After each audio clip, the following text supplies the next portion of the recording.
Burmese schools was more on like, okay, they had a roamer who was more of a healer type, right? Providing the mobility. So they needed someone to set up, and the one that could actually set up was Dilar. And that was kind of like the thing that you kind of anticipate in these turtle fights, right? There was a lot of setups from the side of Lilgun. You got the I Am Offended, you got the Black Dragon 4, and then you got the Valentina too to make the setup place. But Lilgun was not able to do that by the time like Burmese schools got in the first turtle. They just didn't know what to do next, right? Did they have to clear the lane? Did they have to like go in for these team fights? Because there was just so much going on, right? The mobility itself for Burmese schools in game number one was such a game changer. So now we're gonna be heading over to the second game of the day. It's already a 1-0 for the side of Burmese schools in their favor.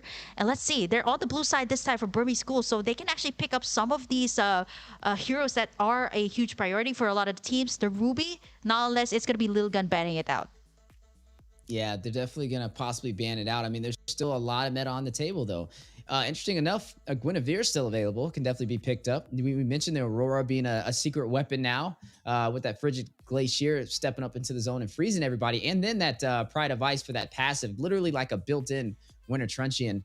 Maybe we see that walk. The Mathilda has been banned out, though. We did mention the Mathilda is the highest banned hero so far in Game of Futures 2024. We might not even ever get to see it in this entire tournament, the way it's looking. The Ruby is still on the table, though. Could definitely be a strong pickup for the side of Burmese schools. Now, looks like they are going to ban the Joy.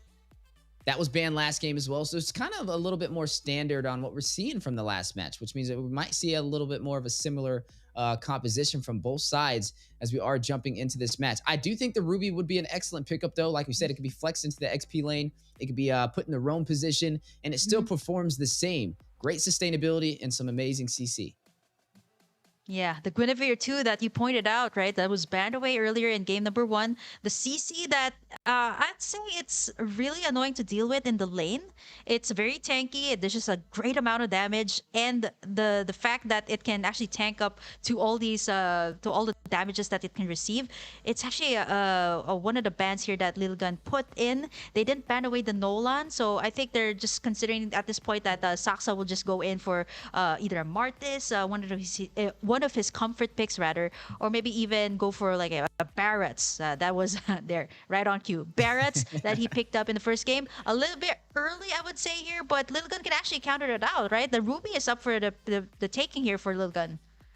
Yeah, I don't know how I feel about the Barats this early, but I guess they can still lock in a support. Very early. Yeah, very early, but they can still get the Rafaela. It is on the table. LILGUN can't counter it, though. Like you mentioned, they can get a lot of burst damage. I mean, the Lilia is on the table. Carry is an excellent pickup. It's still there. The Ruby, looks like they're going to go in for that. They don't want to let them lock in a Ruby and the Barats combination, and hey, I can't really knock them for that. Now, I think the Ruby's excellent pickup. Where do they go from here? There goes the Guinevere we were looking for. So now we have some great CC and some setup potential from Team LILGUN and a little bit of engage and disengage, especially from the Guinevere, being able to use that spatial migration to get in. And when things look a little tricky, hey, you can just spatial migration right back out. And the Violet Requiem for some great sets. Now, you know who else is... Oh, actually, no, Arlott is gone. I was going to say Arlott would have been great with their composition, but since he is off the table, maybe a little harder. There goes the Rafaela, though, similar to the last game. It will be picked up from Burmese schools again, and it looks like they're just going to repeat their same strategy. Yeah, the mobility that the Rafaela provides, this was a thing even way back. It's almost a similar lineup that we're seeing here for Burmese Ghouls, right? They know that they're going to pick up the Ruby here. They're willing to let that slide, and they kind of have the answers here to it. Again, it is not yet confirmed, okay? Earlier, it was the Paquito being rocked by Nico, but we might actually see Burmese Schools pick something surprising to the end, right? That Lilgun was like, okay, we thought the Paquito was going to go to XP, but nope. It's a prank. It's not going to go to the XP lane. It's actually going to be rocked there by Nico, not the Lar. But I think that's what makes it interesting here is that the Paquito is so flexible, right? It can be used by both sides, has a great amount of burst damage. And speaking of the burst damage, right, you kind of need someone to keep all of these heroes alive in those team fights that Burmese Schools has been starting off in game number one with the Faramis here, which is kind of a great answer to the Paquito's burst and even maybe the Daytona's welcome here coming out from the Barretts. But you know, this might be a mid lane, so I'm not so sure again how this will burst down like the Barretts when it comes to like the team fights. Now, do we see a Valentina here? I mean, it could use the Nether Realm Hmm. from the Faramis against it, and then I would kind of technically give them double support. And then you also can use the ultimate from the Ruby, the I'm Offended, for some additional CC. You can grab the Violet Requiem if you really want to. I think this would be a more optimal Valentina game. The Lilia is also a good answer to the Faramis, especially Hmm. being able to burst it down with the power of Glooms. Now, it's looking like a little bit of marksman prio for the side of Team LILGUN and Burmese Schools on the bans. They are going to take out two of the most picked marksmen that we've been seeing so far in the meta. The Claude stacked up alongside the Carry. Last game, we got to see the Brody and the Harith, which are still two options on the table, and we may actually see that again. The Harith is still on the table. I wonder if Burmese Schools will take it. I mean, this is the exact same draft that they had in game number Hmm. one, and I don't know. Does Team LILGUN have a game plan for Nico? Because you know where that Paquito's going. Yeah, the Paquito and even someone to burst down that barrier. It's like you need that marksman to take it down, right? At this point, the Faramis is kind of like yeah, the magic damage for the team and at the same time the sustainability, but you need someone to take it out. And there you go. Speaking of taking out, that was definitely a problem for LILGUN in game number one. The Benedetta of Dilar was just way too good. It was all around the map. It was just creating space for Burmese Schools. It can split push and it gets really annoying. So this means that they're really kind of gearing up for the fact that, okay, this Paquito might be a flex pick coming out from Burmese Schools. So then where does D-Lar go from here? Do we see him pick up like a Yu Zong? It definitely could be a possible answer. You know, there's still some things on the table that he can do. Now, LILGUN is going to go in for the final bans. Everything is off the table now, and we only have two picks left from both sides. Looking at Burmese Schools, they're already running that Ube strat again. They still need a marksman. Do we see them pick up the Harith? I mean, it kind of worked out last game. Do we see them take the Brody away from Team LILGUN, which is what they picked to kind of go up against the Harith? And we seen Bebex actually draw the kill up against Stitch on the 1v1 when it came down to it in the early phase. I mean, that's really some of the only options on the table. I mean, you still got a Bruno. It can definitely be picked up. Something that we haven't seen from these two teams, but we've seen with other teams competing, is the Hmm. Natan. But there goes the Bruno right there. Is going to have some great burst damage, especially up against the Barats. So it looks like that is going to be their marksman. He has to play a little closer than a lot of marksmen, though, so he's going to need to be careful, especially if DR is in the same area as him, because the way he was hitting with those gloves, I don't know if Bruno can take Hmm. those hits.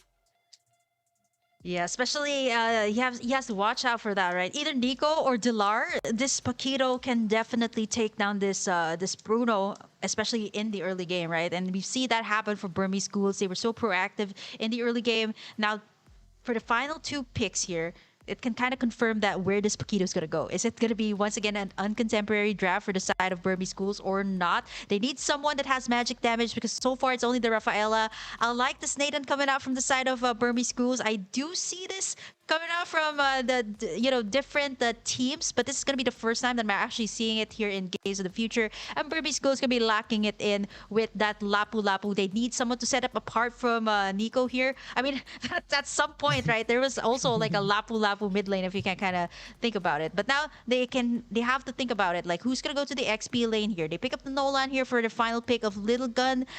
I'm thinking this is still a Guinevere on the I'm with the Lapu Lapu on the X. Fighter, a little bit of that invulnerability to the CC and the Raging Slash to deal some massive damage, as we are now jumping into the virtual arena for game number 2 in this amazing series elimination match. Team LILGUN going up against Burmese Schools. Burmese Schools currently sitting at match point, trying to risk it all and get this victory with a clean sweep to move on forward into the playoffs, so where we see Team LILGUN even out the series.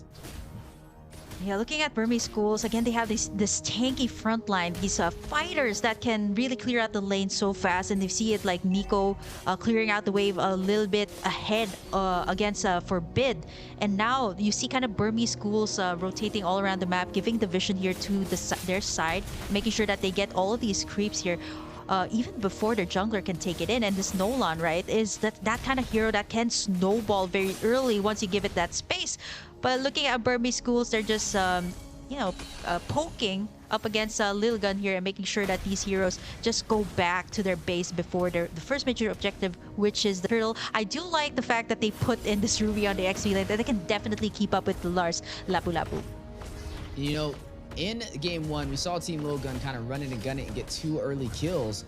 before the first turtle. It looks like it's not going to be the same story this time around. They're not going to be running that Dairoth in the jungle anymore, but that Nolan. So the rotations will be slightly different. Now, Burmese Ghouls had a really good turtle rotation, and that's how they kind of came online in the game and took control. Team LILGUN definitely needs to have a strong presence on these neutral objectives to be able to maintain a lead and even out this series.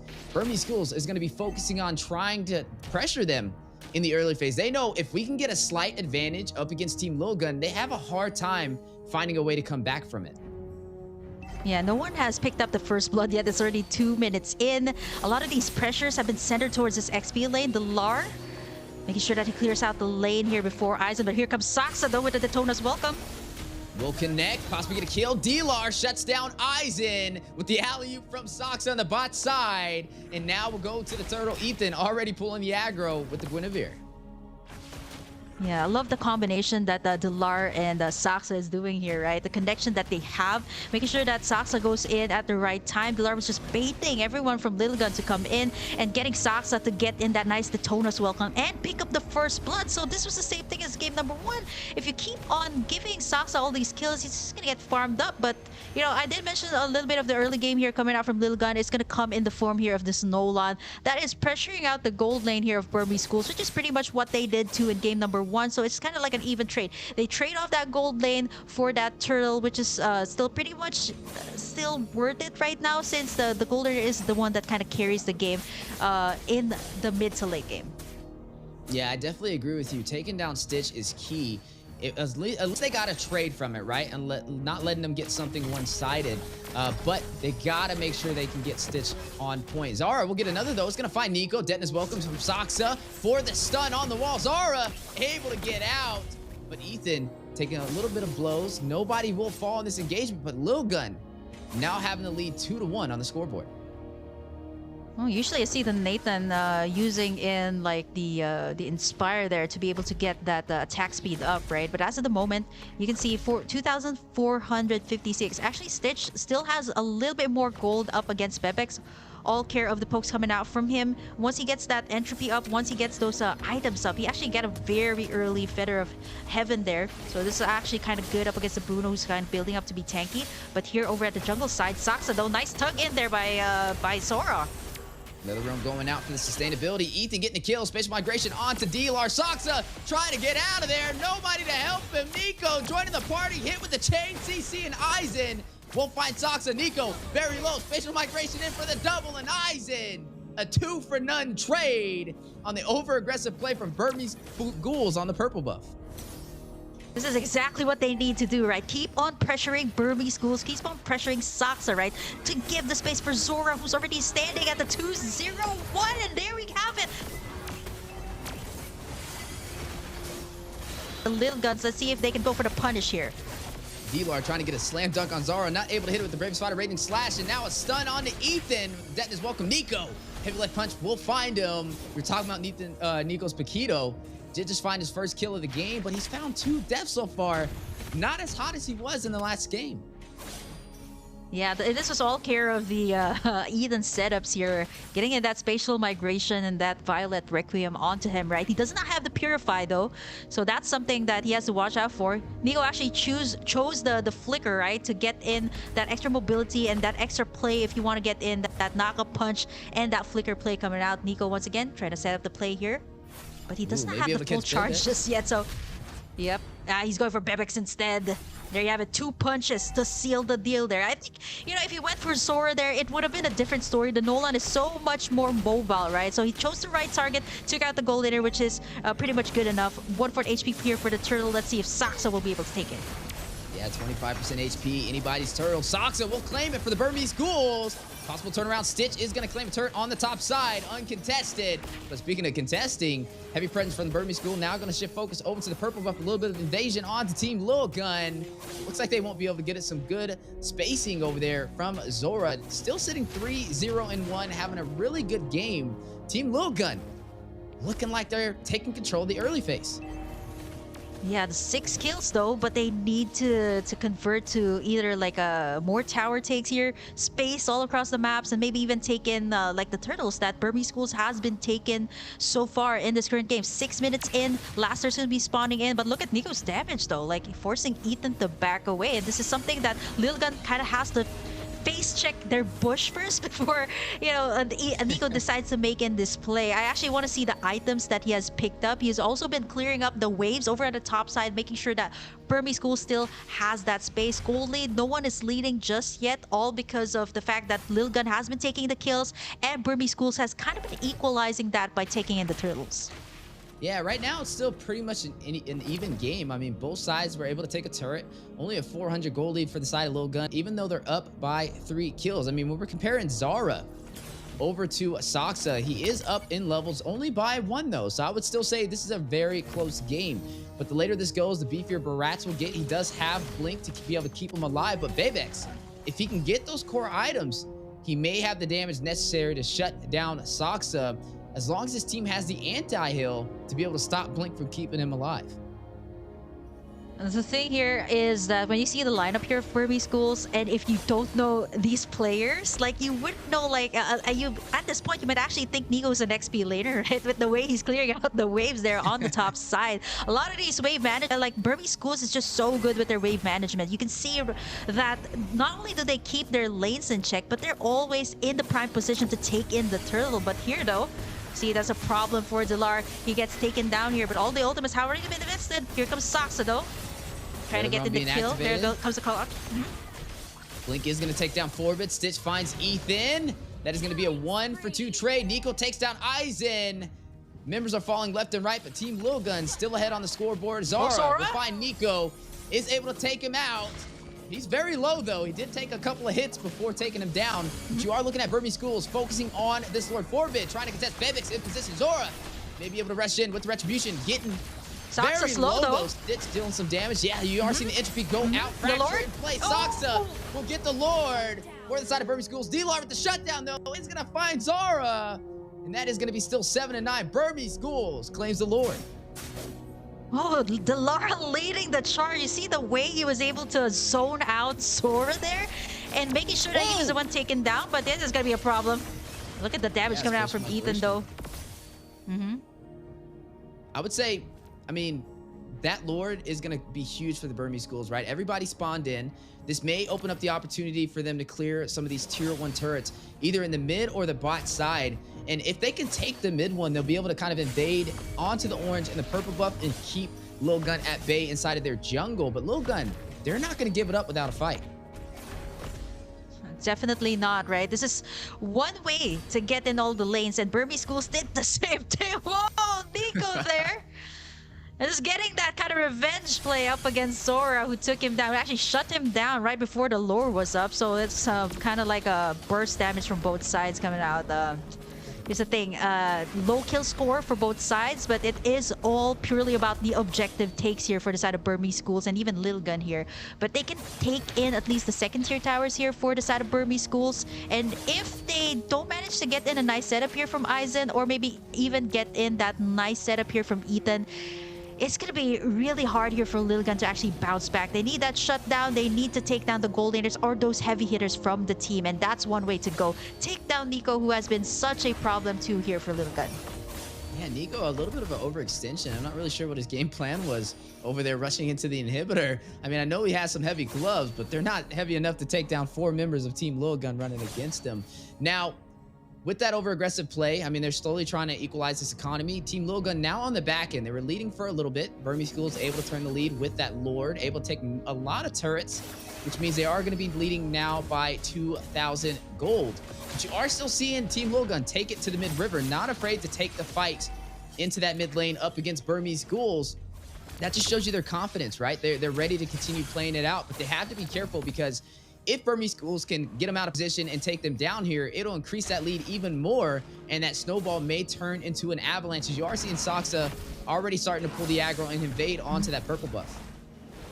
Yeah, he's the one definitely leading the charge here. He's the tankiest, but here he's going to be sustaining all of the damage that coming in from the side of Burmese Schools. A lot of ultimates being invested. But Whoa. look at Dilar coming in with the play, getting in that double. And Forbid as well forced to back away. The play from Dilar, getting in that ultimate, landing it onto Thu, make that 3 members down. They can take down the inhibitors here before the Lord. Yeah, and they have the numbers, right? Full 5-man team against Forbid and Zara. They know they have a chance to possibly open up the base for Team LILGUN. Minions are in play, rushing down the mid lane. Forbid trying to stop them. Zora by his side. Members are spawning in for Team LILGUN, though, and BURMESE Schools will go ahead and shift their focus back into the jungle. Yeah, the thing about Dilar here is he understands too that apart from Saksa, he's the one who's going to be initiating here, because again they do have they have the Rafaela here as their roamer, so it doesn't really have the setup. It provides the utility, so they need someone to set up here up against LILGUN, who has a CC heavy kind of composition, team centric type of composition here, and no one's willing to go for the commit just yet. Everyone's grouped up here for LILGUN, trying to wait for someone to come in, maybe Aizen to tug someone in with the I am offended, and Ethan as well to set up the plays with that spatial migration and Violet Requiem. But it is once again calm before the storm. Saksa trying to get those stacks up before the Lord, but it's gonna spot Aizen there though on that lone bush, and it's gonna be reset once again. This is the luminous Lord that we're talking about here, the enhanced Lord for both sides to take in. Yeah, high value target, but look at Nico on the top side. You mentioned BURMESE Schools being really good at rotating around and maintaining these lanes. And with him pushing that on the top side, it's going to force Team LILGUN to have to split here to defend their inhibitor. And there it goes. They are going to be forced to split off right there. Nico is way behind enemy territory, though. Looks like he's going to try and get a knockout. Wait, Bebex is over there by himself, though. He needs to be careful. You are looking at BURMESE Schools already going to pull the aggro for this Lord. Nico being very patient. You know he is on demon time right now. You know he's out for blood. Looking for a pick-off. He is definitely out for someone. He's stuffing the gloves with concrete right now, and somebody may step into that bush if they're not careful. Concrete and grass? is there even concrete there? Because it seems like it's only water. But you know the amount of damage that Nico is doing here at this point. Like you would kind of think that he is Dilar at this point, right? But Dilar is the one here for in BURMESE Schools that needs to kind of set up the place. Nico trying to kind of go for that split push, and LILGUN also making sure that the waves are cleared out. So overall, you know, nobody's committing to the Lord just yet, right? Like, everybody wants to make sure that, you know, either somebody starts a fight here. Ethan, Aizen, Dilar here with the bravest fighter, but Saksa spies 4 of them in the bush. Dilar's gonna get chunked down. He has the immortality though, so he can kind of go all the way in here up against LILGUN. Yeah, and BURMESE Schools doing a good job of kind of poking the bear with this Lord, waiting for Team LILGUN to try and engage. The lower it gets, the more thirsty LILGUN will go in for that retribution, and they're waiting for that utility to be baited out. Somebody is going to use that ultimate first. Then the weapon goes down from Saksa. Is going to engage, forces out the Nether Realm. Big stun though. Special migration for the knockup. Violet Requiem. Zara will play the Lord for Team LILGUN, but they are not finished. Entropy going down. Nico finds Bebex, finds the marksman, and 2 members falling for LILGUN. Stitch finds Forbid. They are on a chase, trying to close this game out. Moving forward into playoffs. They still got the full team to go through though, but they were able to claim the Lord. A good turnaround, but where do they go from here? BURMESE Schools still looking stronger than ever. They have the full 5-man team. Bebex did fall in that engagement, but they got what they came for. With this Lord, they may be able to turn around this match. Yeah, the thing there in the clash up against BURMESE Schools, right? Ethan was able to get a nice setup onto Saksa, and then Dilar actually popped in that bravest fighters last. But what really made LILGUN survive all of that was the Netherrealm rather coming out from Forbid, but extending their time there in the team fight. So now Sora was actually able to land in that nice retribution all the way up against the side of Saksa. But look at Nico! Oh, he's definitely out for that block. He was waiting, he was kicking out in that bush for so long, but now he's gonna get punished. There's the shutdown. And I think it was overall an even trade out there. The gold laner for the mid laner here for the side of BURMESE Schools. And I think Nico is just, you know, trying to get kills after kills here. And it's good that he's actually just trying to get Bebex here at this point, who is standing at the 0-4-3. Who hasn't been able to get any of the kills, has been taken out several times, all because of what Nico's doing. Nico's a politician on a mission right now, just finding Bebex all the time. This is like the 2nd time he's caught him by himself. I mean, if I'm Bebex, I'm yelling at the team right now. Hey, do not leave me. Where is Nico? I know he's in one of these bushes, as he's been taken down twice on the solo play. Nico always finding a way to get to the back line and take him down, and that's going to help them, especially when it comes to these 5v5 engagements, as you are seeing the siege for the purple buff, and it looks like Saksa was not able to get it. Saksa's going to get it. Up. Oh, did he? I thought Zara got it. I think it was Saksa. Oh, no, okay, yeah, Sora got it. Actually, yeah, he got it. Yeah. He actually clicked the retribution to take it in. Actually, both sides, I think... Oh, no, Sora clicked the retribution, though. Although here, Zora's trying to go for the back lines. Ultimates has been invested here. Ethan gets in the nice knockup, but I think Burmese Ghouls might try to commit here. They're trying to get that pressure up against the side of LILGUN before this Lord is up, like forcing them to back away, making sure that their lanes are cleared up so that LILGUN can no longer move forward once it goes into that major objective, which is the Lord that will be spawning in 25 seconds, 60 minutes in the game. And you did mention that LILGUN is that kind of team that, you know, likes to go for that late game. And as for Burmese Schools, again, it is still pretty much a late game type of composition for them if you count in the Nathan here, which is really fast and shredding down those turrets, and at the same time a very good amount of damage right now. He is leading in terms of the gold right now so far in the game, 50k for the side of Burmese Schools, but one shutdown, one takedown here for both sides will actually be crucial when it comes to the gold swing. Yeah, we're officially in the late game. Once you pass that 50,000 threshold, everybody having those in-game items to deal that massive damage and also be able to sustain themselves. So this is going to boil down to who can execute better. So far, when it comes to execution, though, we see Burmese Ghouls doing a little bit better at it in this match. Team LILGUN, though, like I said, don't count them out. They're playing for the late game, and late game has arrived. As you are going to see this Lord spawn in, aggro has been pulled, and it looks like Team LILGUN will shift their focus to trying to control this Lord pit, but Saksa and Blink in a great position to contest. But on the bot side again, time and time again, Nico putting pressure on the side lanes to force the split push from Team LILGUN. Yeah, see, at this point, Bebex is like, yeah, I'm staying with you guys. I'm not going to do that split push. I mean, there's the setups here coming out from LILGUN, right? They have the Guinevere. They got that Ruby as well to make in those game-changing plays. But the problem here is that Bebex is taken down. Their damage dealers are taken down before, even if they have a good engage, they aren't able to back it up. Now, let's see if Burmese Schools can take this second enhanced Lord of the game. Everyone's just trying to go in for the pokes right now. Immortalities have been purchased at this point, and Sox is still going to be working in on that Lord. Let's see if Aizen's going to be able to get that nice tug. Here comes the Tonus. Welcome from Saksa, though. Half HP for the Lord.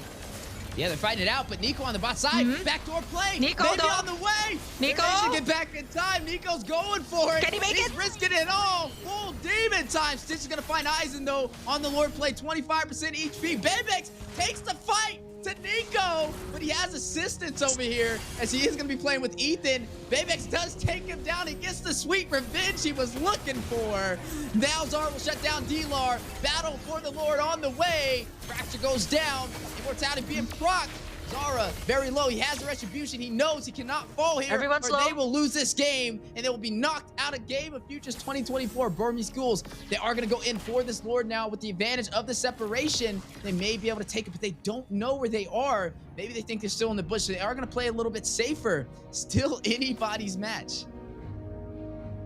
You know, at this point, I think that Nico has enough workout already. I mean, he has been traveling all across the map, right? Like making sure that all these lanes are cleared out, making sure to get that split push. It actually bought a lot of time for Burmese Schools, but Saksa didn't actually go for the commit onto the Lord, knowing that he was very low at that time. He did not have those stacks, those full stack up against the Barretts. But now LILGUN gonna try and initiate for this Lord, but everybody's really low. Saksa, though, taking a burden of the damage here. Goes for the Tonus. Welcome.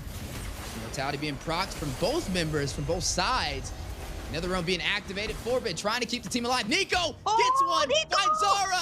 Big play. Takes down the jungler for Team LILGUN. No retribution, meaning Burmese Ghouls may be able to take this objective uncontested as Team LILGUN will disengage from the Lord pit. You know, Nico's this kind of guy that's like, okay, I'm gonna come in, take someone down, and then for the split pushes. It's kind of really annoying here right now for LILGUN, not for Bebex, even for Sora here that is just having a really hard time, not knowing where Nico is. Like, 2-hit delete for this guy. He picked up a BOD, he picked up that Malefic Roar, so you can ensure to see that, you know, these squishier heroes can get taken down easily. But Burmese Schools got what they wanted. They got this Lord up. They got Saksa here. It's a complete team here for the side of Burmese Schools that's knocking in the door here of LILGUN. You know, Bebex is grinning. Got that revenge on Nico, but now Nico looking to probably take him down again. Bebex may want to be careful. He is. They're going to go ahead and see this Luminous Lord make his way into the base for Team LILGUN. On their final stand, they need to be able to finish this off, or they are knocked out of Game of Futures 2024. This moment you want it, but you better never let it go. You only get one shot. Don't miss this chance to blow as Burmese Ghouls still going to disengage. They're not going to be able to push forward with this Luminous Lord. LILGUN able to defend. Yeah, the wave clear though of LILGUN is, I mean, as compared to Burmese Ghouls has a lot more wave clear here as compared to LILGUN, who is more on the setups. They actually didn't go for the full commit, knowing that LILGUN can actually punish them in their base. So they didn't go for it for the full commit. And 21 minutes in, we're still not done yet. Looking at the items here, I really can't tell you guys anymore, but a lot of the immortalities have been purchased, and at this point, like, no one is leading in terms of the items because everybody pretty much got what they wanted. But Burmese Schools, I think they should be able to take down this last inhibitor, maybe possibly go the safer route, take that last lord, and maybe seal the deal here for LILGUNs. What they really need to do is take down these damage dealers, which Nico has been doing so well, right? Like, looking at him, it's a full damage item. So what LILGUN needs to do here if they want to get Nico contained is maybe get him on the setups here for Aizen, or maybe get the setups from Ethan as well to get in that Violet Requiem and that Spatial Migration combination. But as of the moment, right, Burmese Schools is playing this nice and safe. Maybe go for the split push later on while everybody's busy trying to maybe steal the Lord. But here it is. Two things that can happen here for Burmese Schools. Split push or go for the Lord. Well, I'll tell you what, I think Nico only knows two words. And you know what that is? Bay and Bex. So they might want to be careful as he rotates around this map. As you are seeing both teams ready to fight it out again, possibly in the jungle. Lord will spawn in the next 30 seconds. Battle on the way, though. Blink. Taken down to about 50% HP. Will expand the distance away from Team LILGUN. Definitely does not want any parts of that. I mean, we're at the 23-minute mark, right? If anybody falls, they're going to be down for like an entire minute. And that is huge for either side. And definitely going to have to kind of play closer together. But Nico, again, look at him with the split push on the bot side. He's the only player doing this in this entire map. Team LILGUN having a hard time rotating around and denying his split push capability. Yeah, at this point, like, I was like, okay, is it Nico or is it Stitch? Because, you know, the Nathan can actually shut down the base really fast. Like, there was a time before it was so broken. Like, I can just, you know, get that Johnson in, land it in the base, and it's over, right? But now it has been adjusted, so everybody's just gonna go for, of course, the safer route here for Burmese Schools is to take down this Lord so that they can finally take in the base here. But look at what Nico is doing here at this point. It's not even Delar. It is Nico doing the work. Even Delar is actually setting up for some sort of split push play here. A lot of the minion waves are crashing in the base here of LILGUN, particularly the bottom side, which kind of caused like one or two players to actually go back for the base. But Sora is still here, trying to get that steal with the retribution. But here comes Ethan, though, denied of that set. But it's gonna be Stitch picking up that kill. Yeah, Stitch is gonna pick up the Lord. He's got Nico, the Lord. They're gonna be able to push Nico. He's gonna take down 4 bit. But now, trapped in the base, Stitch finds Aizen. Nico needs to get out of there. Spatial migration for the knockup. Zara joining the party. The 4-man team. They're gonna make it pay. He's gonna hit the winner trusty and now trying to sustain himself, buying as much time as he can. 4-mid buying the immortality. Luminous Lord now making his way through the mid lane. Yo, Nico, at this point, this guy has so many tricks up his sleeve. I thought it was just the immortality. He even bought the Winter Truncheon to buy him some time, but it's inevitable here. Numbers advantage. Actually, both sides have 4 members, but this is the Luminous Lord you're talking about. It's crashing in the base a LILGUN. LILGUN with their final stand, trying to hold out Burmese Ghouls, not trying to get knocked out of the game of future. Stitch finds one, gets a double, takes down Zara. Down goes the base Crystal, and Burmese Ghouls, fresh out of Myanmar, shuts down Team LILGUN out of Mongolia, knocked out of the elimination stage for Game of Futures 2024 Group Stage A. Streaming right now their respective region as they were holding those banners high, jumping into the highlight plays on what painted this amazing 2-0 sweep. Zora finding Nico, also getting that detonus welcome for the stun. But overall, like we said, if anybody gets the MVP in this game, it has to be Nico.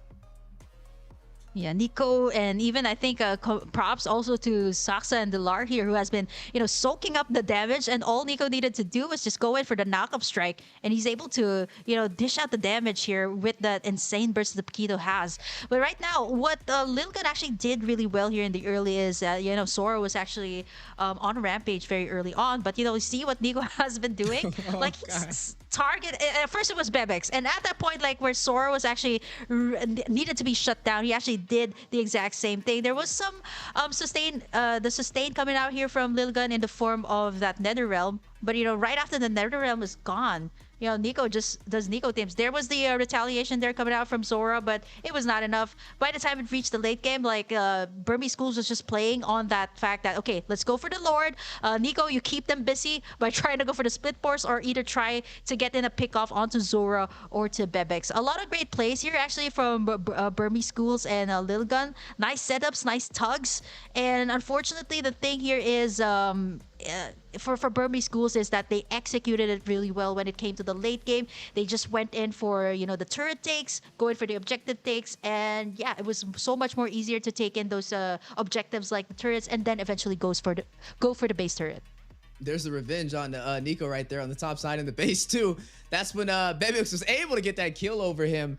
I swear we could make like a highlight montage of how many times Nico was able to find the back line for Team LILGUN, and how many times he split push and created the opportunity for the Burmese Schools, especially on these neutral objectives, forcing the team to kind of split up and try and maintain their wave management. There goes Nico again.